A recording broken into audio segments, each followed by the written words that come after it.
Bom, então, continuando aqui nossa conversa aqui sobre as gramáticas livres de contexto. Então, esse vídeo 2 ele vai trazer mais dois temas, complementando a ideia das gramáticas. Seriam as gramáticas com mais variáveis e seriam as árvores sintáticas. Bom, esse conteúdo você vai encontrar aí na seção 5.2 do nosso livro-texto. Tá bom? Então, leiturazinha complementar aí pra gente fazer. Vamos lá, então.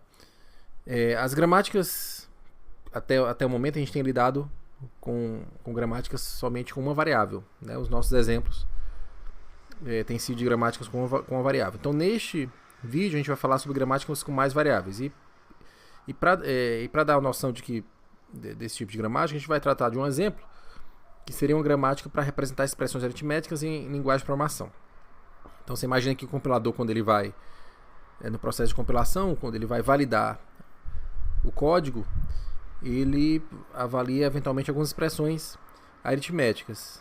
E as expressões aritméticas elas são formadas, né, pelos operadores, pelos operandos, e esses operandos são variáveis, né, variáveis da expressão, da linguagem.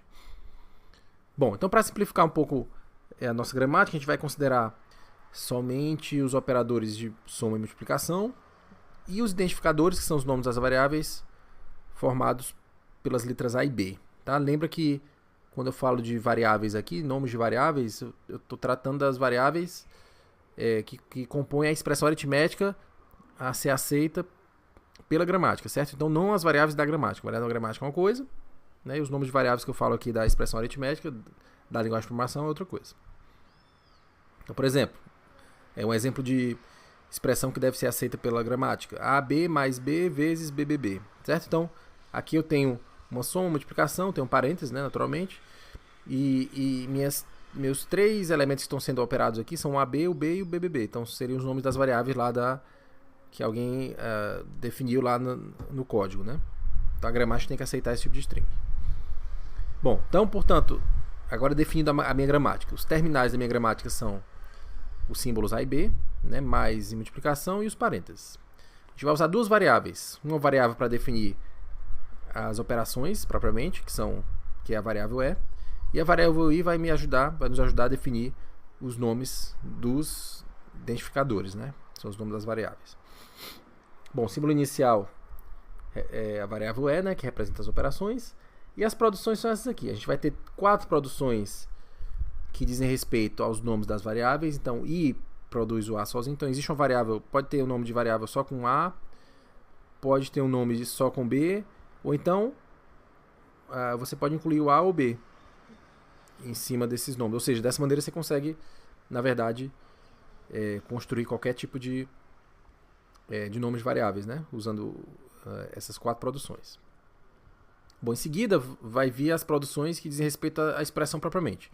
Então, a expressão pode ser somente o nome de uma variável, pode ser a soma de duas expressões, pode ser o produto de duas expressões e pode ser uma expressão entre parênteses. Então, seriam as 4 produções para formar a expressão. Então, dessa maneira eu consigo aceitar qualquer expressão, né? Qualquer expressão que tenha parênteses mais produto ou nomes de variáveis com as letras A e B. Bom, para mostrar que funciona a nossa gramática, a gente vai tentar construir uma derivação para essa string, né? A vezes A mais BA. Certo? Então, eu coloquei já a resposta aqui, a gente vai acompanhando aqui aos poucos. Né? Então, símbolo inicial, a letra E. Veja que a minha expressão aqui é um produto de duas expressões, né? Então, eu já sei que eu vou derivar a partir do produto. Então, E deriva E vezes E. Bom, a segunda expressão aqui tem parênteses, né? Então, eu coloco já os parênteses. Então, esse segundo E eu derivo com entre parênteses, que é uma das regras. Depois disso, essa expressão de dentro é a soma de duas expressões, o A mais a BA, né? Então já derivo aqui para a soma. Depois eu vou trocando agora as minhas expressões pelos identificadores. Então o E eu derivo para o I eu derivo para o IA, e o primeiro I eu derivo para A. Aí eu já tenho uma A. O primeiro E também transforma em I. Depois esse I eu transformo em A.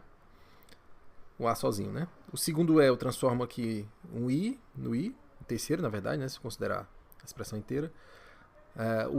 Também transforma em I eu transformo em A, e esse último I eu transformo em B. Aí eu tenho BA. Né? Então, no final das contas, eu tenho aqui a minha derivação mostrando que a gramática funciona aí, né? Para esse tipo de expressão. Tá bom? Então, assim, só para dar nomes a alguns termos, né? Conhecer alguns termos e formalizar mais esses conceitos, a gente diz que, dado uma gramática, a linguagem da gramática é exatamente formada pelas strings que podem ser derivadas a partir da gramática. Né? Lembra que esse símbolozinho de derivação, a setinha com asterisco, quer dizer que o W é derivado a partir da gramática, da variável inicial, né? do símbolo que representa a variável inicial.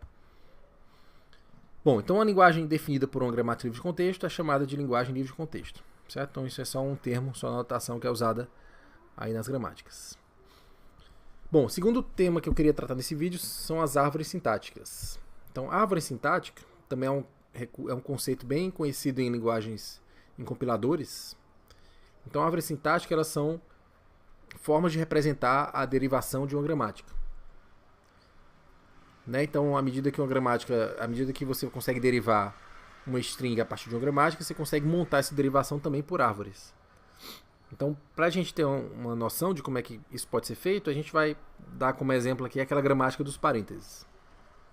Bom, a gramática dos parênteses ela é bem simples. É aquela gramática que produz os parênteses bem formados aqui. Então, as regras são, eu coloquei aqui resumido, né, numa linha só, então eu tenho 3 regras. Então, do símbolo inicial aqui, a variável S, eu consigo derivar SS, ou então S entre parênteses, ou então parênteses vazios mesmo. Tá bom? Então aqui é um exemplo de uma árvore sintática para essa string aqui, ó, esse exemplo de string que eu coloquei aqui embaixo. Né? Então você vê, ó, que a raiz seria o símbolo inicial. Então do S eu derivo o SS. O primeiro S eu derivo o S entre parênteses, você vê aqui. E o S que está interno aqui eu derivo pelos parênteses vazios. O outro S aqui da primeira derivação eu transformo só nos parênteses vazios. Né? Então você vê que se eu pegar aqui só as folhas, eu tenho exatamente a minha string. Né? Então os nós mais internos são variáveis e as folhas da minha árvore são as strings. Formam a string que eu quero derivar. Tá bom? Então é exatamente isso que eu coloco aqui nesse slide. As folhas são símbolos terminais que formam a string que você quer derivar, e os nós interiores são as variáveis. Tá? Então a raiz é o símbolo inicial. Bom, e aí, como eu já tinha dito anteriormente, né, se você concatenar aqui os valores das folhas, você tem exatamente a string que está sendo derivada. Tá bom? Bom, o conceito de árvore seria somente isso mesmo. Agora, o interessante das árvores é que, através de árvores, você consegue avaliar se uma linguagem é conhecida como ambígua. Né? Então, esse é um termo, esse é um conceito também bastante comum em gramáticas, que é a ambiguidade. Né? Então, a gente diz que uma gramática ambígua, se você consegue produzir mais de uma árvore sintática para a mesma gramática. Tá bom? Então, um exemplo disso vou colocar aqui o mesmo exemplo da gramática, né? A gramática que produz a linguagem dos parênteses. E eu vou dar um exemplo de árvores, vou dar 2 exemplos de árvores para essa string. A string com esses 3 grupos de parênteses aqui. Então você vê, ó, que eu posso...